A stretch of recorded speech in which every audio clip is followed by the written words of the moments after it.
So this is can ChatGPT forecast stock price movements, return predictability on large language models. This is a joint project with Wharton, also at University of Florida. So I'm gonna first give you a little bit of overview of how I see ChatGPT in general for finance and why it kind of we decided to go with this financial research of this type. So obviously, when ChatGPT came out, I was very, very much impressed by it. I was playing with text analysis beforehand, but this was so much better than any of the pieces of technology that were there, right? So I was just interested, okay, how can I make a paper out of this very quickly? Because I was super excited about it, right? So the framework, mainly because of data constraints, is going to be news. And it's going to be intraday news across companies. That's just basically to get more observations. I'll mention a little bit later a lot of the limitations of these large language models. But the first one and the most important one for practical purposes is that these models kind of know everything up until September 2021, right? So you basically have 3 years of really out of sample data. Yeah. So you cannot really test a lot of, wonderful things that I would love to test.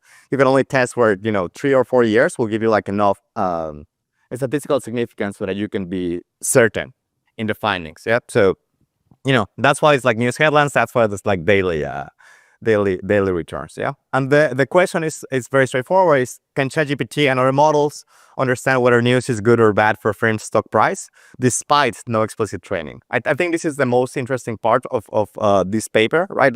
We knew before that we could get if I train my model and I have my news and I have my returns, you could get something sensible using supervised machine learning, training the model to predict these kind of things. These large language models are not really trained for that.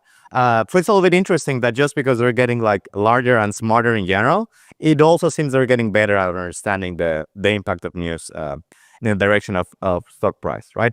And of course, I'm going to speak a little bit less in this conference based on the audience, but we also what are the economic mechanisms that could uncover this predictability? So what is ChatGPT? ChatGPT is large language model based on the GPT architecture. It was released by OpenAI. If you haven't played with it, please go and play with it as soon as the conference is done. It's a big neural network for language understanding and generation. It can understand context, generate coherent text, and provide solutions to various tasks. And the interface is talking with it through text messages or prompt. And again, I'm assuming 95% have played with it. So it looks something like this. You just basically type your message and ask for things. And it's getting smarter and smarter and smarter. And this is kind of an illustrative task. So sometimes I just feel lazy about merging two data sets. So you upload two data sets, hey, I need to merge these two files. I'm having problems with the count by the column Siri because they don't match. Okay.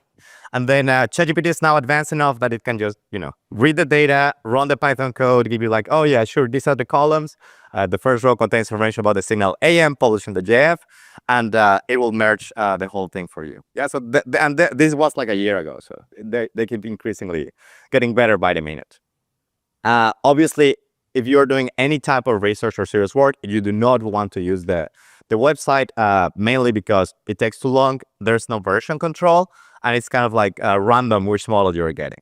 Right, but nice that there's an API that allows researchers to integrate ChatGPT into code, can be accessed in Python or R. The first time I didn't know how to access it, so I just asked ChatGPT to provide a backend to access it, and it did it in 30 seconds. Yeah, so anything coding is basically solvable as of today. Yeah, you can also have nice things that you can set the system message to set the behavior of the assistant. You can set the temperature. That just means how much random it is. And basically, these models are trained to predict the next word subject to human preferences, and they get a probability distribution of rewards.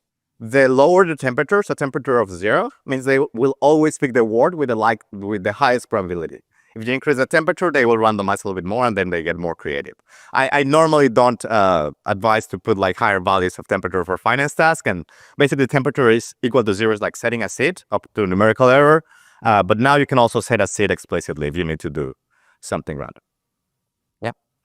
That's fine. And how models like this work, and I think it's important to understand where their capabilities come from. So basically, there's several steps in the process. The first step is you take the largest text database that you have, so the whole internet, if you can, and you just train the model to predict the next word, like conditional on previous words. Yeah, so it's kind of like a very, very fancy autocomplete train on the whole internet. That's also the main reason why it's costly to train. Like you just need massive amount of capacity to train one of these models, and you need massive amount of computing power. Yeah, but other than that, it's like 200 lines of code, and if you give me $100 million, I could get you another ChatGPT. So during pre-training, the model learns to predict the next word in a sequence given the previous words, right? So that's just autocomplete part. Then kind of like, even though you can phrase like almost all tasks in an autocomplete way, it's a little bit awkward. So you can always say like, oh, I need a program for Python, and then assistant and literally write it. Sure, the first line is like import, right? And then the next predicted word should be actually be the Python code following. So you can always phrase task this, but it's all a bit awkward. So OpenAI nicely trained the model to respond to instructions, so that it can literally respond to instructions, and to also give the type of answers that human contractors that they hire are useful. Yeah. So basically, they have like all the human evaluators telling like, is this answer better or is this answer better? Yes. So it's kind of like a mix between, yes, predicting the most likely word, but also kind of like subject to human preferences to give like useful answers. Yeah. Now, there's some limitation in the human preferences they capture, right? Because, well, it's a lot of manual labor, and you don't get a lot of finance professors, for example, all day in there. So they're gonna have some limitations, right? So the main limitations is like hallucinations. So the model makes stuff up. It will make stuff up. If you ask it for a reference or something or a data, it will sometimes just randomly say, I don't know. Sometimes it will just tell you this, and it's completely false. So, that's fine. For us, it doesn't matter because we're imagining a counterfactual. What's the price going to be tomorrow? So it is a hallucination. So that's fine. And the second one is the forward-looking bias, that the model potentially knows everything up until its knowledge cutoff date of September 2021. That is a big issue because, I mean, for us as academics, it's simple because let's say like, oh, we're just going to move to like daily returns and study that performance. But obviously that induces a huge amount of turnover. So if you want to do it for something more serious, you would like to use like monthly returns or even yearly returns, right? You cannot is the honest answer. Like you can make heroic assumptions that it's not using the information, but you cannot really test for that. So that's sad. So it is what it is. Yeah, it is not Google, so it does not have current information, and it will make things up. And it is not good out of the box with numerical data. So if I just load like a big spreadsheet, it's not going to do great. It's going to run Python code on that, but it's not going to be great if I don't let it run Python code. And it's not great at logical reasoning. It can perform like simple logic, not things that have too many steps. For ours, is like it's a simple question. Yep.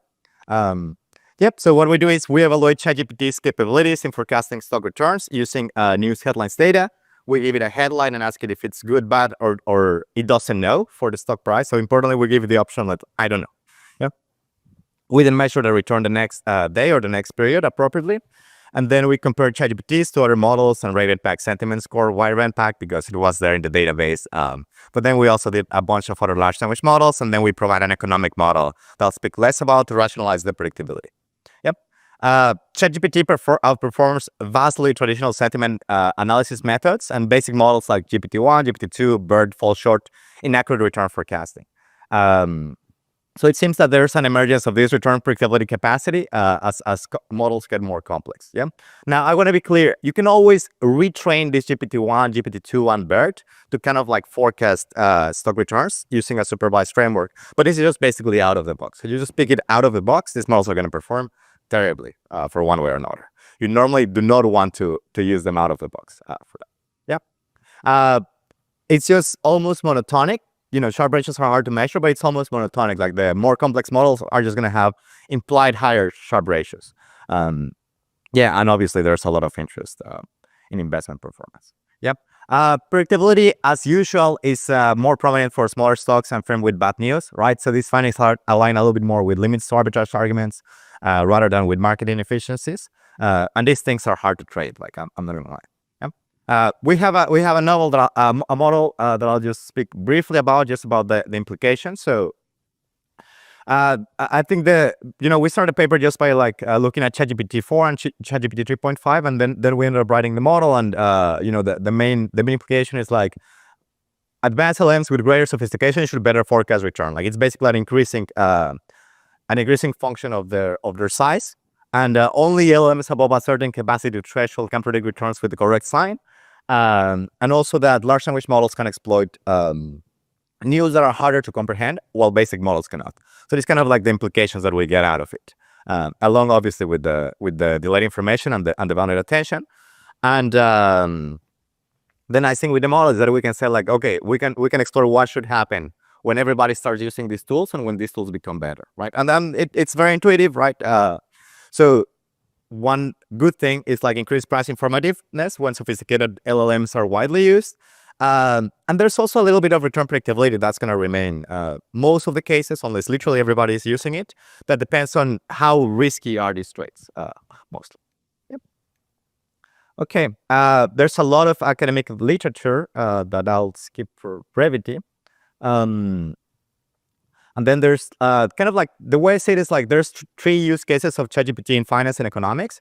So one is like kind of like study the innate capabilities of large language models and its economic implications, usually by analyzing text and returning numerical outputs, right? So this is this paper. We give it like a text and we return a score. Then we also have another short seller reports paper where we like give it the text of like short seller reports, and we come up with scores like how much is this report focusing on fraud, how much is this report focusing on overpricing, and we find that the fraud is the most important.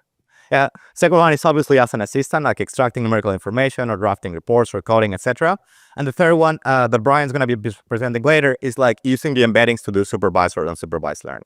So instead of going like through the whole like let's ask ChatGPT, you could just take the embeddings that are very good at future supervised machine learning, and you can use the old traditional machine learning to forecast that. Yep.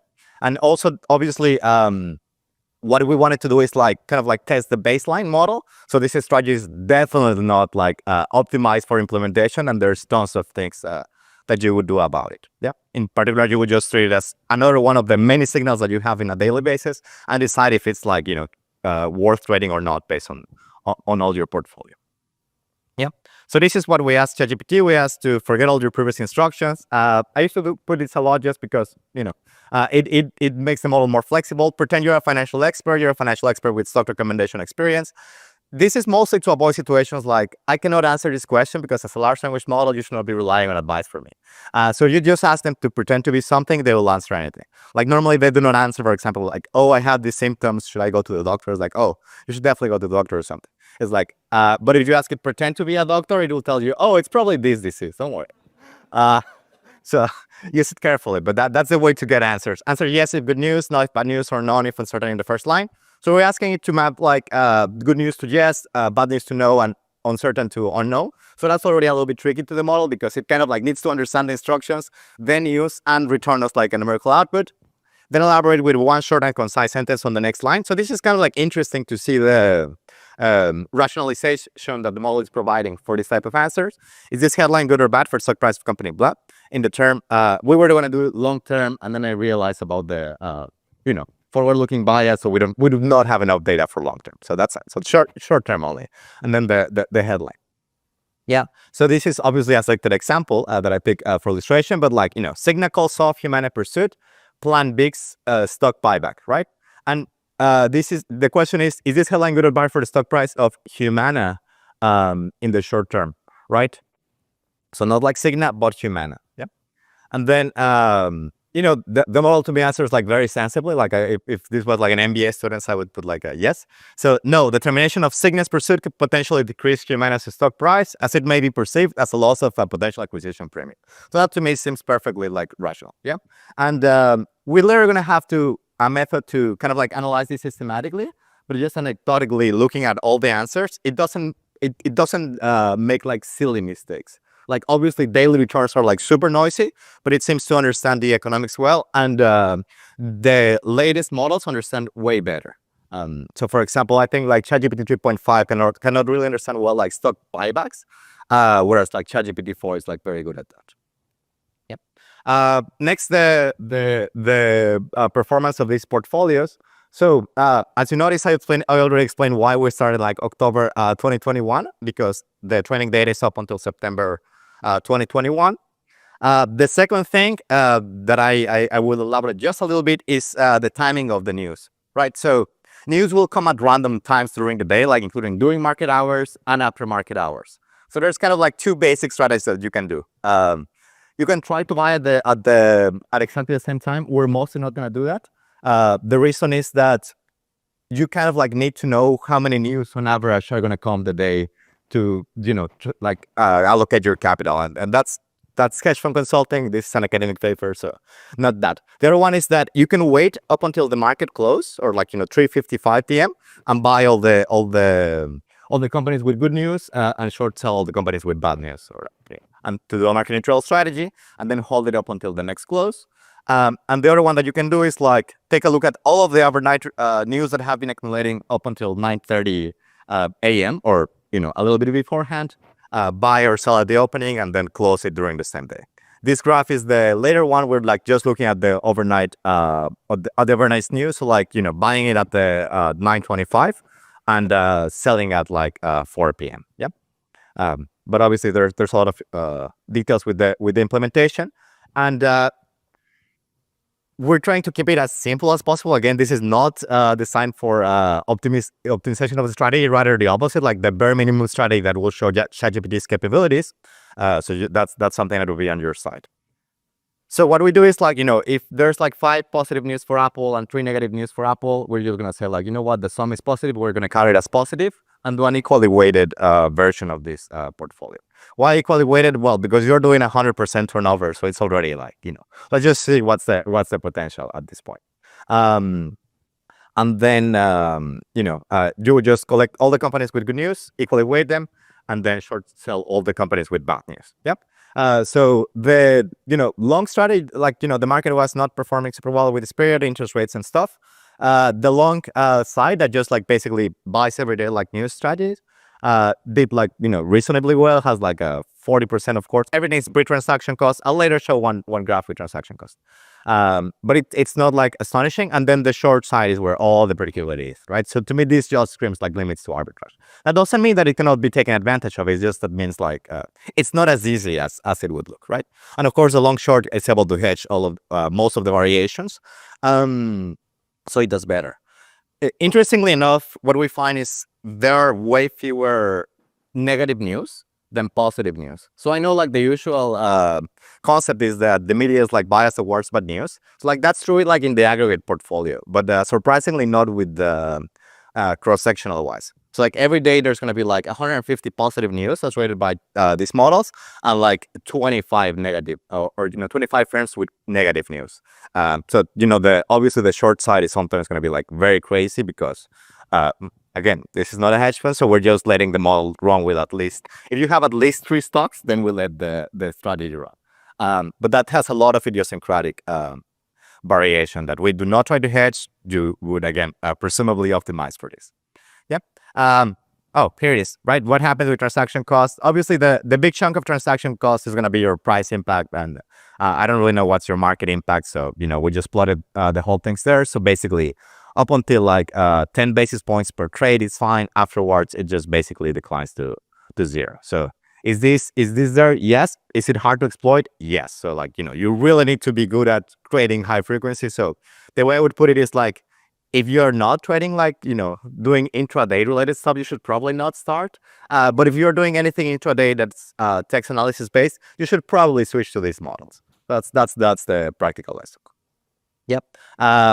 If most news happen on bigger firms, so there is a decline on the performance if we just remove the small news, but it's not huge, mostly because the coverage happens for bigger firms. But the limits to arbitrage argument goes as you would expect. So if you remove firms that are harder to short sell, then you would decrease the performance, etc.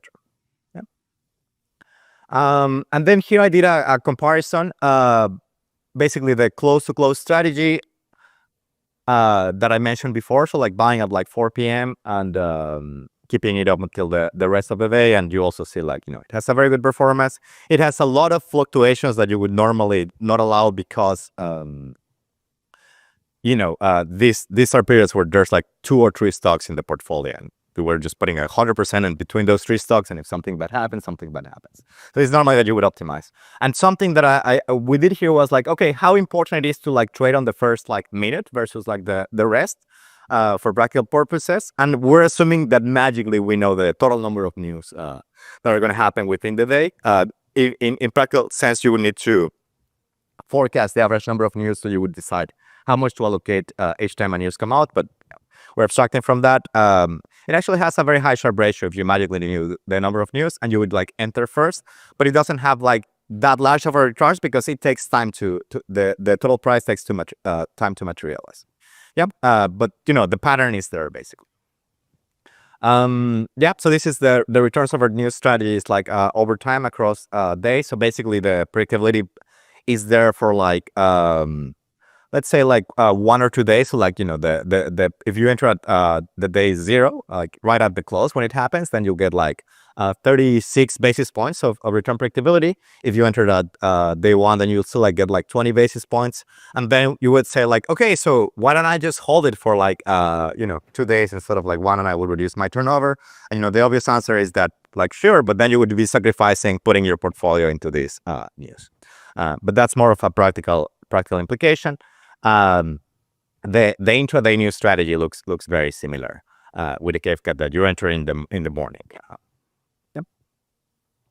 And so something that's nice is that because we're able to have the scores, we're also being able to see like if you magically knew that this firm were gonna have good news before the news is realized, how the performance would like look, or in practical purposes, like what's the economic impact of this news. And we do see that positive news conditional on the score have like an average of like 1 point something percent, and negative news have like almost like 2%, right? So there's no way to capture this part because this part is basically the jump from the news, and unless you knew if you had insider information, like sure. So this is the insider information return. What we're capturing is the small variation that remains at the end, right? So if you look at the red line, there's still a little bit of basis points. And I think it's very illustrated. So these are the basis points that remain right after the big jump in news. Yeah, it's still obviously high. So it's something like 35 basis points are going to accumulate quickly pre-transaction cost. Transaction cost may or may not eat all of your gains depending on how good you are at placing orders. Yeah. So these are the returns. Like the obvious implication also from the model and from economic intuition is that this return should decline over time. So this is the returns for the intraday strategy, right? And it does seem that the Sharpe ratio is declining with the caveat that, Sharpe ratios are hard to measure. So I don't know how much you can reject. So puzzlingly enough, and I was trying this this week, if you do the same for the news that enter at close and exit the close the next day, you actually kind of like observe like an average remaining Sharpe ratio of the same. So my best guess is that it's way harder to arbitrage this, because if you enter in the morning and exit at the close, you do not need to pay overnight fees or anything, and you do not have any market risk. But if you go from like close to close, you kind of like have like more costs and more risk. So that's my best guess of why this hasn't gone away completely. The paper came out like early April 2023, so because we took so long in sending the paper, now we had an extra year of data to test. And if we take longer, we will almost have 2024. Yeah. So I do have time for a little bit of more other empirical results. So the Sharpe ratio of these things are high, obviously, per-transaction cost. So it's something on the order of like 3.28 compared, the market normally is something like 0.4. This period wasn't particularly good, but the value-weighted market is still like 0.27, right? And so it has pretty good things. So turnover and transaction cost apart, I love this strategy because it's diversified both cross-sectionally and time series-wise, right? Because the fact that ChatGPT guesses correctly for one company is completely unrelated that it guesses the impact from another company. So you get like cross-sectional diversification. You also get time series diversification because, the fact that I guessed like yesterday correctly has nothing to do with the fact that I'll guess today correctly. Yep. So you get both benefits of diversification. So the Sharpe ratios like really blow up. And again, sadly, this is before transaction cost. Yep. But the average mean is like something like 38 basis points. And it has pretty good description otherwise. Yeah. We also, with like regression framework, we can also see that this basically or Raven packs it's a very good source of data. But they had the unlucky thing that they had their score there, so we just were able to test. And basically, you don't really need like another sentiment score. Like these models are just gonna blow anything out of the water. Although Raven pack by itself does have a little bit of return predictability, even in these latest periods. Yep. And then something that we do interesting, and I know this is a big table, so I just wanted to focus on this part, and maybe I should put like a big box. But basically, if you sort models roughly on size like GPT-4, GPT-3.5, Distill Bard, that was one from Facebook, Ravenpack, Bard Lash, etc., you do kind of see like a monotonic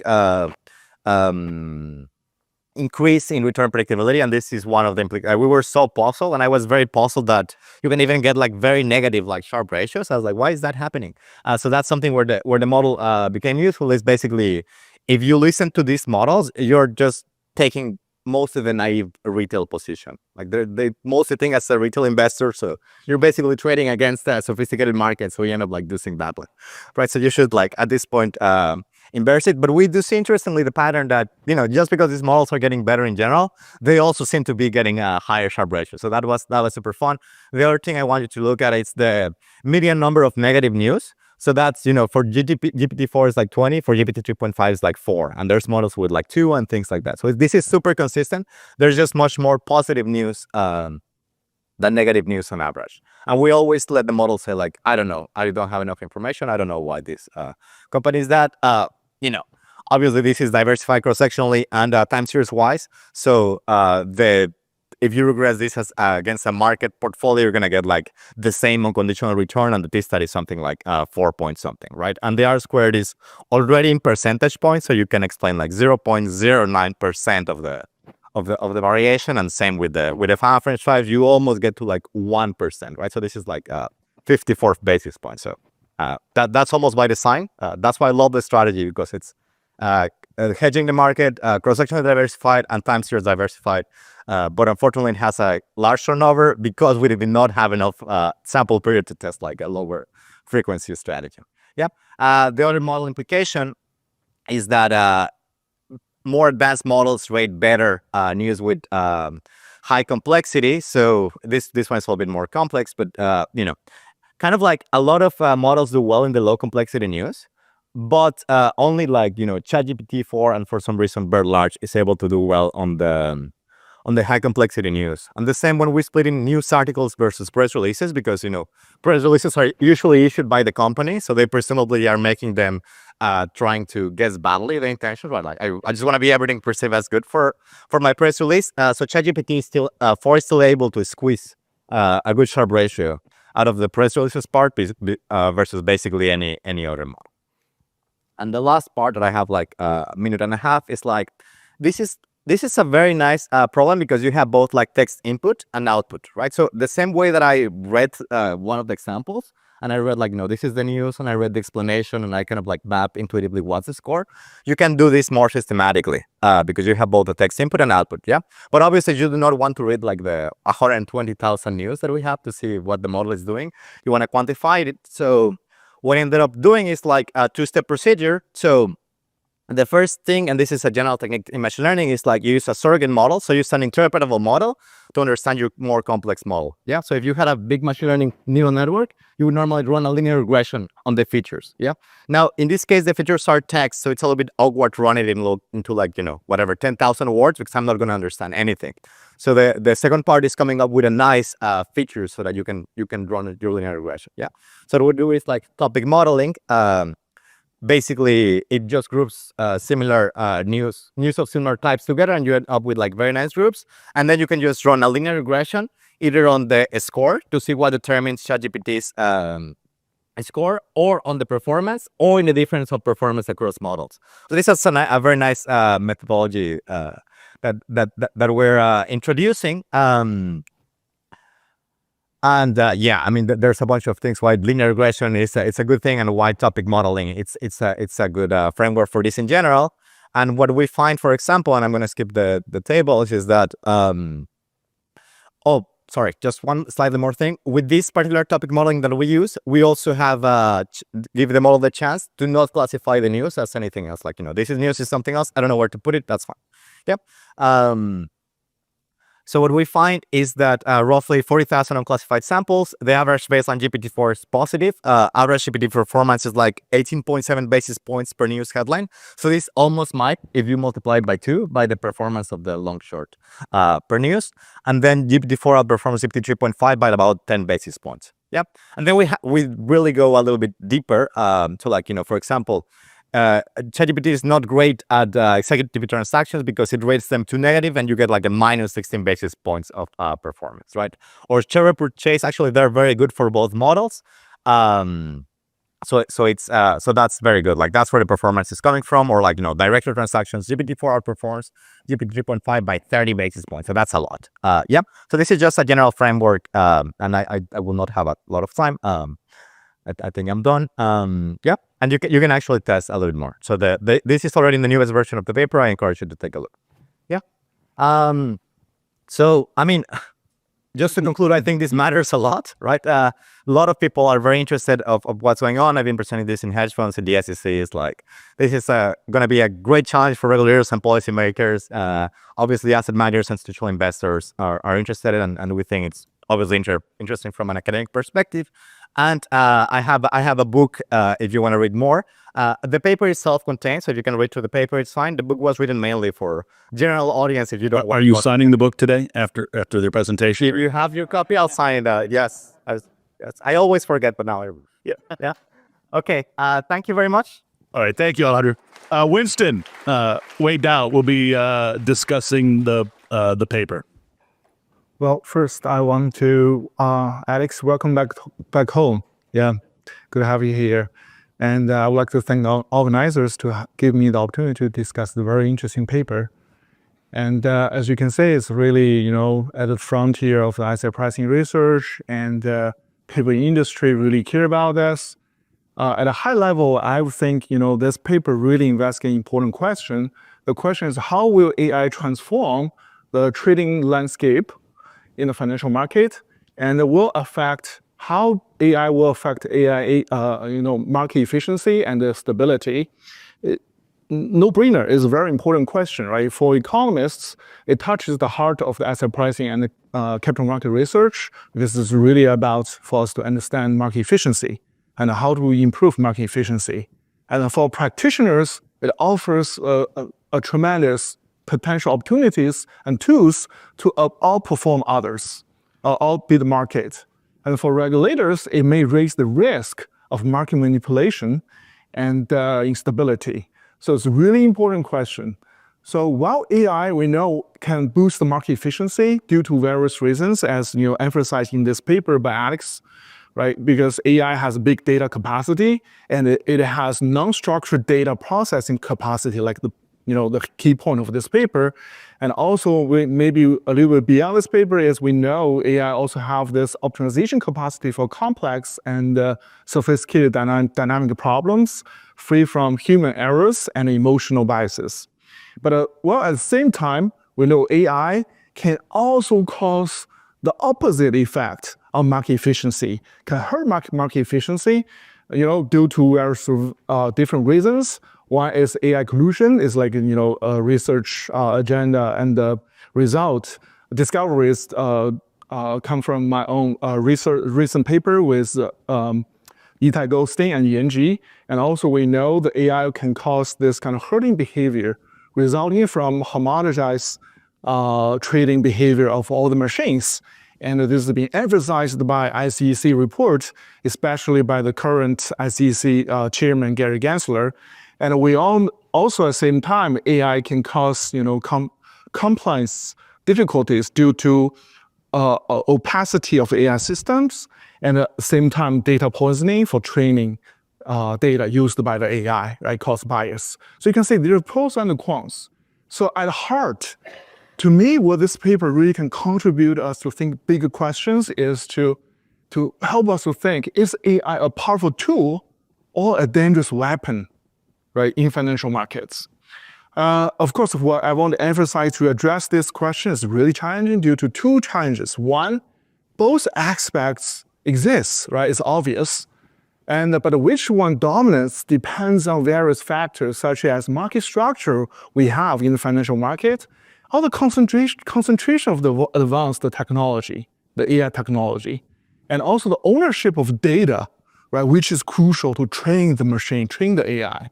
And also the equilibrium outcome emerged from this interactions of different AIs and the feasibility of the regulatory reforms to, catch up, reform, to kind of address these new challenges. On the other hand, there's another, technical challenge, I would say.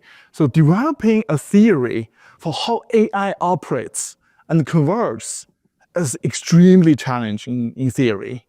Because of this, as researchers nowadays, we mainly take two different approaches. One is experimental study on the behavior of AI algorithms using synthetic data. Synthetic data means we try to build a model which can mimic the real dynamics in the financial market, and we simulate. And a few examples along this line is Cavano's AER paper and my own paper with Itai. And another useful approach is empirical study. It's like in Alex's paper today, and also another paper by Brian Kelly and Xu and their co-author in 2020. So basically, they kind of like, you can think it's like plug in this trained large language models into the real data and see how they will perform. So in today's paper, specifically, Alex and his co-author show that the state-of-the-art large language models like ChatGPT 4 can extract signals from public data. That's very important. From public data to predict short-term future returns, typically within 1 or 2 days. It's really short-term. But based on this, they show they can generate substantial daily trading profits through long-short portfolio trading strategies, solid based on this signal extracted from public data. And also they argue as the big implication, widespread adoption of this large language-based signals and the trading strategies can help us to improve market efficiency. Okay. Let me run down this kind of like steps of the procedure in their Alex paper. Basically, there are 3 steps, very straightforward and transparent. Well, in step 1, you prompt the ChatGPT to interpret some news headlines as either label this news as good news or bad news or unknown. And you can imagine at a firm level, it is really, you ask ChatGPT to use some like low frequency, sparse language based public information, right, to predict. Because at each firm level, you don't see, media coverage, all this kind of like price release all the time. It happens at low frequency at the firm level. And once they have the label for each firm, they kind of aggregate. How to do it? They construct a long-short trading strategy based on these ChatGPT signals. Basically, they go long on the stocks labeled as good, had good news, and short those labeled as stocks labeled as bad, which means with bad news, right? Very intuitive, straightforward. And once they have this long-short portfolio, they show actually this can lead to a huge trading profits cumulatively. And the last step, this is a step I really like. So they say, because we know there's a black box nature of the machine learning and the AI technologies, and they also really make effort to kind of uncover this, what's going on behind in this black box. So they use linear regression as a surrogate model to understand the behavior of the large language models. And how they do this? Basically very simple, straightforward. This large language model generated labels, good news, bad news, unknown, on topic dummy variables of this new news headlines. And then they can figure out how actually the machines really react to different topics. Okay, so this is about the paper. Based on this, to me, there are 3 sets of like very amazing results. The first one is in this graph. You can see Alex also showed us there are 4 lines. The first curve is a blue curve on the top. That's the cumulative return of their simple long-short daily trading strategy. And at the bottom, the green dotted line is if you put $1, the same amount of that money in market. You can see the difference, right? No brainer. Any investor should just jump into this Alex strategy. And also they decompose because this blue curve is long short. And further, Alex and the co-authors decompose this into the long leg and the short leg to say, which leg is the main contributor of this cumulative return. The result is from the short leg. Okay, so just keep this in mind. Later we'll come back to this. And then they do this event type of study. Basically, they stack all this kind of trading events, a trading strategy daily to this, event time. Day 0, day 1, day 2. And this is more like average trading profits. So one major takeaway from this graph to me is basically these large language models for this daily trading strategy really trade on very transitory signals. Strong, but transitory, okay? And the third main result to me is really amazing job. So basically, the authors look at, the performance across different AI models. From more advanced, latest, ChatGPT 4 and ChatGPT 3.5 and 2 others. And across different scenarios, they kind of decompose, look at the news, well, whether the news is hard to read, with high complexity, or easy to read. All the news comes from the press releases, from the firm itself, or from public, news article. And the main finding is, very intuitively, the more advanced AI methodology, AI will perform better, significantly better. That's the, I highlight the top one. You can see this is a decreasing order of the Sharpe ratio. And also, very intuitively, they show, actually, the AI, the large language models will perform better when those articles are easy to read, more straightforward. And also, when the news, the information really comes from the third party, not from the firm. All this are very intuitive. Okay, so to me, that's the three main results of the paper. So now it's like I have to discuss and give some suggestions. My first one is economic mechanism. So as an economist, I really want to push harder. So if there's trading profits, there's arbitrage opportunity or mispricing. So where does that come from? So in this paper, authors also push hard, try to figure out. The main argument is they believe this comes from a slow learning of most of the investors in this market caused by limited information processing capacity. So basically, you can imagine, all the investors, we have limited information process capacity, but this AI, large language models, can help us to improve this, right? To go over this kind of information processing hurdle. Because of this, we can improve market efficiency, and whoever adopt this strategy earlier can make more profits. It's a believable story, but when I'm thinking more carefully, I'm thinking, in the market, it's not necessary to be the case. A few big, fast, sophisticated, fast learners, they may strategically trade slowly to collectively maximize their rents. That can be the reason. If that's the reason, yes, this large language model-based trading strategies, they can, marginally, whoever adopt this strategy first can make some profits, but it's hard to believe this will, in this case, it's hard to believe this will enhance the, market efficiency. So how to strengthen the economic mechanism, go back, convince people is really due to this kind of poor learning information environment and limited information processing capacity. So usually in the literature, go back to Lauren's earlier paper and my recent paper, basically people say, if that's the case, you should see return predictability and the large language model trading profits are especially high or pronounced for firms in a poor information environment, like with low analyst coverage and low institutional ownership. So this will be, if that's the case, is make your economics behind everything is more convincing. And but they also do something, make a very important effort like I showed in the previous slide, actually they show there's a heterogeneity result based on news complexity. This is a really good idea. But I have some reservation on the measure of this news complexity. That the measure they use is basically just measuring, like here I mentioned, can I go back?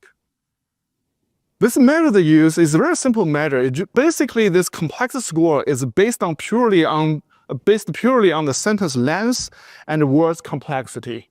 And it doesn't count for the meaning and structure and tone, and how those can affect the overall comprehension.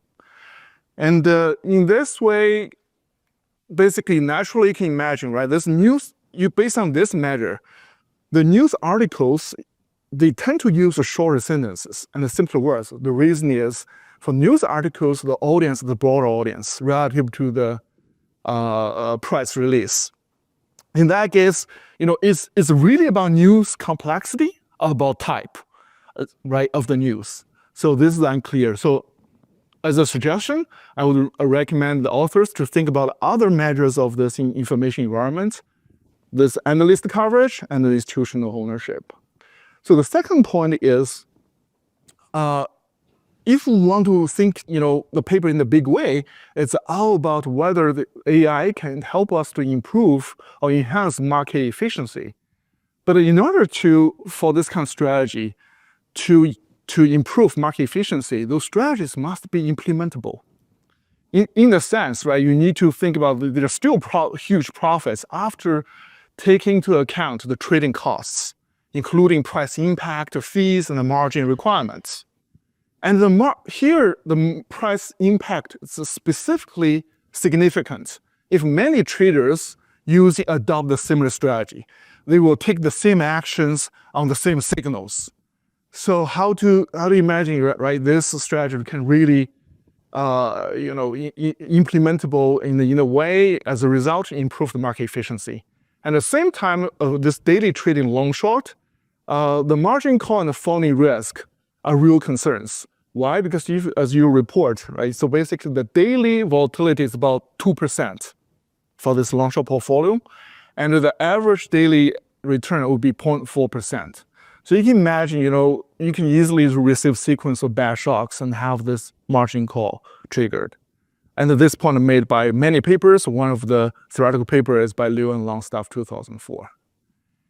And also, what we show is, we say, this trading strategy really low down this very strong but a very transitory signal. And in a recent study by Brancati and his co-authors, they show this type of super transitory signals barely survive in the environment with high trading costs. And also what makes this more concerned is this long and short portfolio must be almost entirely rebalanced daily, on the daily basis. And especially you consider equally weighted portfolio.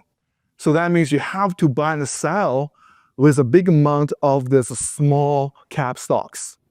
And my suggestion is include trading costs in profits calculation and even the portfolio optimization. So you can push a little bit further to see whether your strategy can still create implementable trading profits. The last point is about this homogenization of herding behavior driven by this homogenization.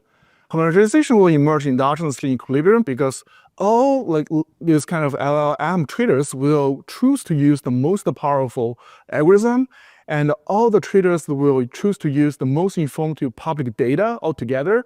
So they will move together based on the same signals. Why that's an issue? Because there's no perfect large language models for summarizing the news with a single score like you did authors doing in this paper. So more always there will be the case, these large language models will be wrong or probably on some or probably many topics. If that's the case, all the machines, if they all move on the topics in the wrong way, instead of improving market efficiency, they will decrease market efficiency and cause financial instability. And my suggestion is, exercise caution when discussing this impact of large language model powered trading strategies on market efficiency. So that's it. Thank you so much. It's a very interesting paper. Thank you. Thank you, Winston. Alejandro, would you care to respond? And Winston, why don't you stay up? Care to respond for a few minutes? Yeah, sure. Thank you so much for the comments. Yeah, I mean, we do have price takers in the model, so that's definitely why things move smoothly. If you think that market makers are using this technology, then things become so much more complicated. So that's fine. We'll definitely try all the empirical suggestions. I agree, institutional holdings, low analyst coverage. My expectation is that that's where the predictability will be concentrated, but we should show it. And we can probably like orthogonalize the news type with respect to complexity, or do like kind of like two sorts. Yes, and the only thing that I'll push back just a little bit is the price impact. So I mean, price impact is how these strategies appear, right? So like the fact that there's large price impact, it means that if people start trading on these strategies, you should expect prices to converge. And I think it's completely fine. Like obviously, it depends on the quality of the large language model to see how good is the market efficiency, right? On the model, we have the advantage that we can just say, like, let's assume the large language model are getting better and better and better and better, asymptotically, to see what would happen. But I agree with like finite. But a finite point is definitely an issue. And thanks so much for the discussion. Yeah, good job. Thank you very much for the paper. I'll agree with the discussion. Very interesting.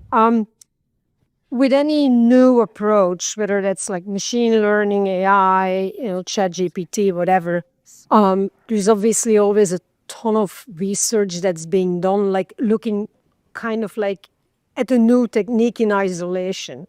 And that's super helpful.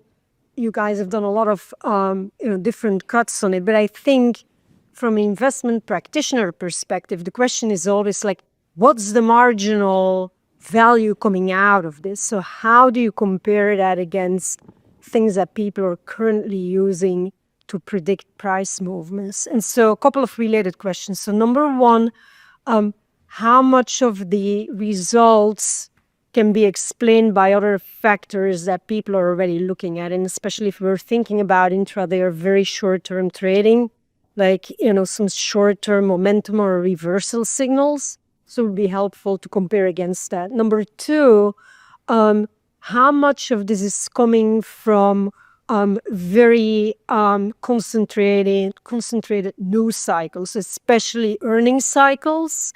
And then you can think about that in the context of, if we go back to my earlier comment on what's the marginal impact compared to other factors. So comparing it, for example, against earnings surprises. Like, is this capturing part of that? Is this capturing more?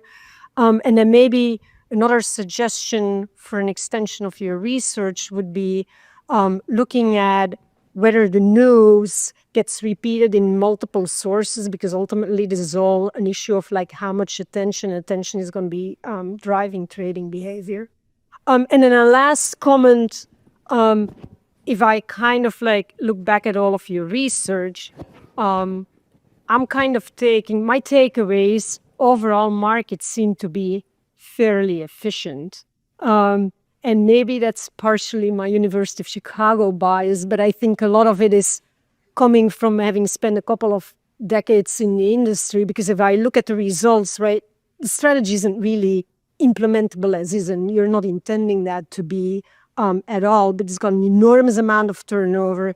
The portfolio can be very, very concentrated. Shorting costs, I don't think you're explicitly taking the shorting into account. Can you even short the names in addition to all of the trading impact? So my broader question for you is, for people who are looking at investing from a longer term perspective, what is kind of your take on the usefulness of LLMs from a longer term investing or trading perspective?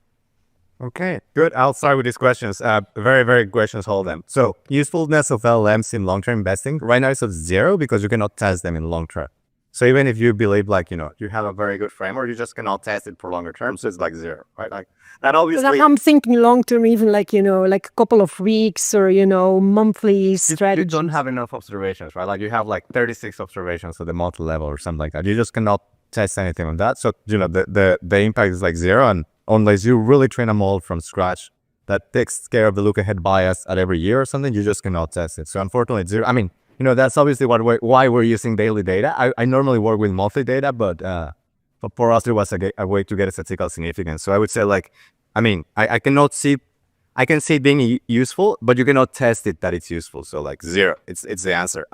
Using multiple sources, we did remove the repeated news, or we tried to do a good work on that. So I don't know if the effect keeps persisting, because we explicitly try to get only the first new news. That's Raven Pack, right? That's a Raven Pack. And we also added an extra filter, manual, to see if there was more similar news, because we're doing this at the end of the market close. But I would actually use it. If multiple sources repeated, the effect may potentially be more pronounced. Sure. I don't know if these are big things or bad things. Depending on the hedge fund, they ask 40 basis points is worth for going for a trade. Obviously, not for long-term investors, but if you're Citadel, you're probably trading at a much, much higher frequency than daily. So this is nothing. Again, to me, this is limits to arbitrage, and I kind of agree that the effect, if it's big or small, I don't know. It's transitory. It's 40 basis points per day. Should we be too worried about it? Should we not be too worried about it? It's fine. Can you take advantage of it? Only if you know how to do these very high turnover strategies. Only if your size is not that large. And happy to give hedge fund advice, but not in the paper. This is, the paper is just the simplest way to see it, so that you could, because I'm very good at getting hedge fund ratios. So I wanted you to see it's literally just the raw power of the model, rather than me implementing a nice strategy that I'm hedging everything and rebalancing. No, that's hedge fund advice. News, these are basically idiosyncratic shocks, so they're just going to overpower whatever other factor is there. So nothing really matters once the news comes out, the task momentum, the short term. We tried a couple of things, but the effect is so much small relative to the impact of the news that it doesn't really matter. And of course, you can see this in time series regression, progressing against anything. It's just not going to vary with everything, because you're basically loading exactly on the idiosyncratic factors. I think that's how it looks. There was a previous question. I lost track by now. Can you help me? Right. So you showed that on day 2, there's an opportunity for alpha generation as well, but suggested you'd be better off rolling the portfolio into a day 1 strategy. I wonder if that remains true once you take into account trading costs. So the main issue is the opportunity cost, right? You basically can hold the thing for 2 days and try to get 60 basis points, or hold it for 1 day and get 40 basis points versus your transaction costs. Your transaction costs are going to depend on the scale of your fund, obviously. So if I trade with my money that's so little, I'm going to have zero pricing. Right? So I can take advantage of the strategy, but it's not very interesting. That thing that also relates to the discussion by Winston, how implementable it is. It's going to depend on your transaction costs. Almost by definition, the fact that return predictability is there means that people have not traded enough against it, right? That's exactly the meaningful. Why they haven't? We think it's mainly due to limits to arbitrage, but there may be other reasons. Yes, Spurt. Thank you. Wouldn't the results be much stronger if you controlled for the timing of the news?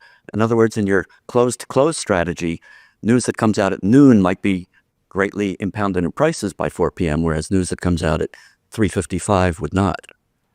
So the answer is you get extra 10 basis points, but you have to trade that against the fact that your strategy becomes more complex, because if you have $100 million to invest every day and the news comes out, how much are you going to put in there, right? It depends on your expectations about how many news are going to come that day, and about your expectations of how representative this news is about different news. Because if it's one positive and one negative, you really don't want to do I'm going to go buy now, I'm going to sell now, I'm going to buy now. It's going to destroy. So there is a little bit in there. The big chunk of it is the price jump that you cannot take advantage of. And then the predictability class kind of slowly, so 10 basis points on the first 15 minutes, and then the rest basically spread out within 2 days. So that's kind of the challenge, to induce extra cost, but there is a little bit in there that could potentially be exploited. Really interesting stuff. I'm just kind of curious, though, what if these news articles are being generated by a large language model themselves? Does it have any kind of bias or, feedback loops? Is that problematic, or is that a non-factor? And is this concept of complexity, which you introduced, is that kind of a way to distinguish something that was written by a person versus something that was written by LLM to begin with? It's very interesting. So my expectation would be that it does not matter that much for the latest model. So like GPT-4, I don't think it matters if it was written by a human or it was written by a large language model. Unfortunately, we do not have a reliable way to detect text written by LLMs, right? I mean, that's a big issue in academia for sure. But there's just no good reliable way to do that. Yeah, I wish we could do more about it. Yes, on the back. First of all, thanks a lot for the presentation and the paper. I just have out of curiosity, have you find any like industry-wide or sector-wide difference between the performance on your methodology? I mean, fundamental underlying paradigm is like you take advantage that inattentive investors catching up, right? But some sectors may be inattentive investors that's slower to catch up or faster to catch up. Is there any kind of like differences? So we do not have that as of now in the paper. We just do the topic, the composition in the news that may be sectoral related. So in some sense, yes, we capture it. But this methodology that I presented about interpretability could accommodate, for example, regressing on industry dummies to see where the performance is coming from. So it's not something that we have as of now on the paper, but it's something that would be easy to accommodate with the last methodology about just regressing the scores and the performance on industry dummy variables. So that would work very well, and it may be something that we have. Okay, I'm going to go on this side because...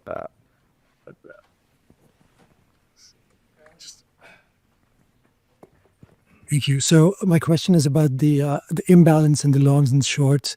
It looks like you said you have about 150 longs and 25 shorts, it's 6-to-1, right? So when I'm implementing this portfolio, if I have $100 million to put to work, it sounds like my shorts will be highly concentrated. What do you think the implications of that are? And I think the reason this is because you have a binary situation, right? Anything with positive news gets a long. Is there, so I guess the question is, in terms of implementing this the strategy, I'm going to have a problem doing it, right? Because I think you said you could have days where you have 3 shorts, right? And if I have $100, it's $33 million per name. It's impossible, right? So I think that probably is affecting your strategy and the results. But more importantly, I think have you considered looking at a more granular output? So for example, instead of saying 0 and 1 or -1 and 1, can you make it like on a scale of 1 to 10? So you have, portfolios that are more implementable. Yes. Okay. So I'll start with the last one. With the scores, we did try it at some point to redo the analysis asking for like a score from like 0 to 1 to 5. It doesn't help that much because it always says like either like 3 or 5.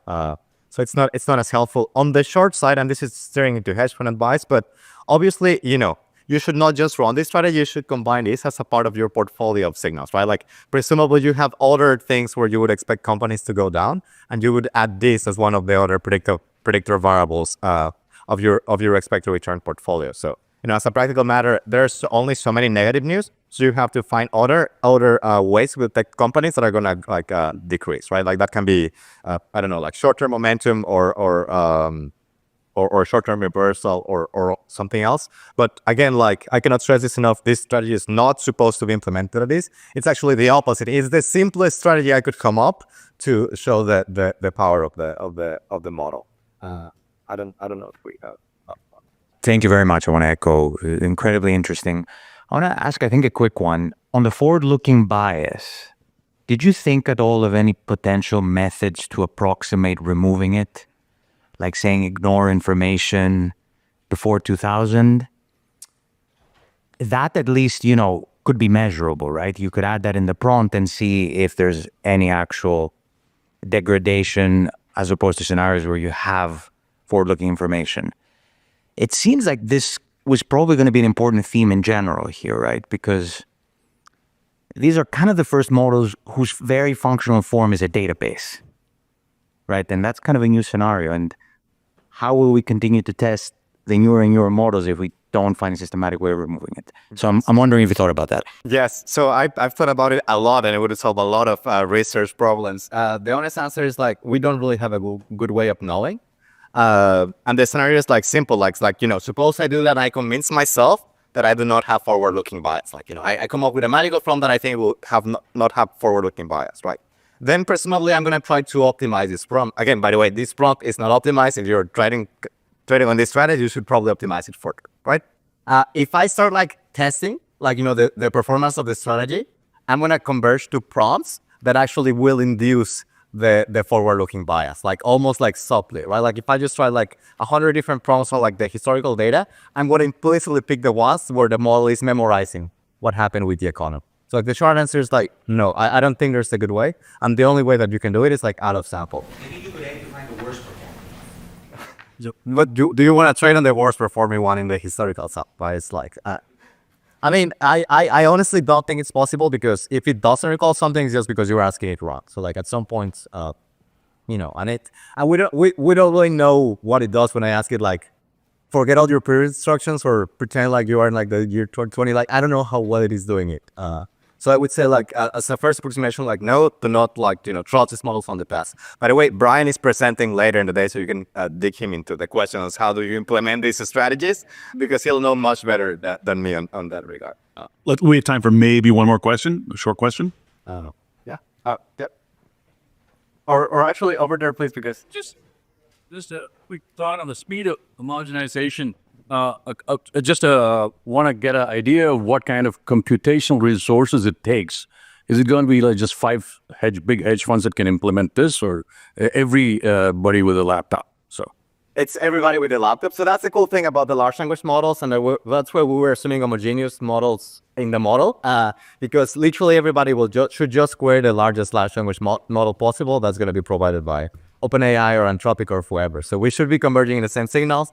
If the model is bad, then bad things will happen. If the model is good, then theoretically, good things should happen. But yeah, it's basically, so before hedge funds used to have like their own proprietary algorithms, and they could do like so much better. I don't think it's no longer the case. Like I don't think, unless you give me $100 million to come up with like computing power, I cannot up with something better at analyzing text than ChatGPT 4. Like I just cannot. Like it's out of my scale. And the next one is going to be costing like $1 billion instead of $500 million, and then you're just like, is it even worth it? Whereas you can just like query the model. Yeah. Thank you so much. Okay, I want to thank you, everyone. Thank you as well. Appreciate it.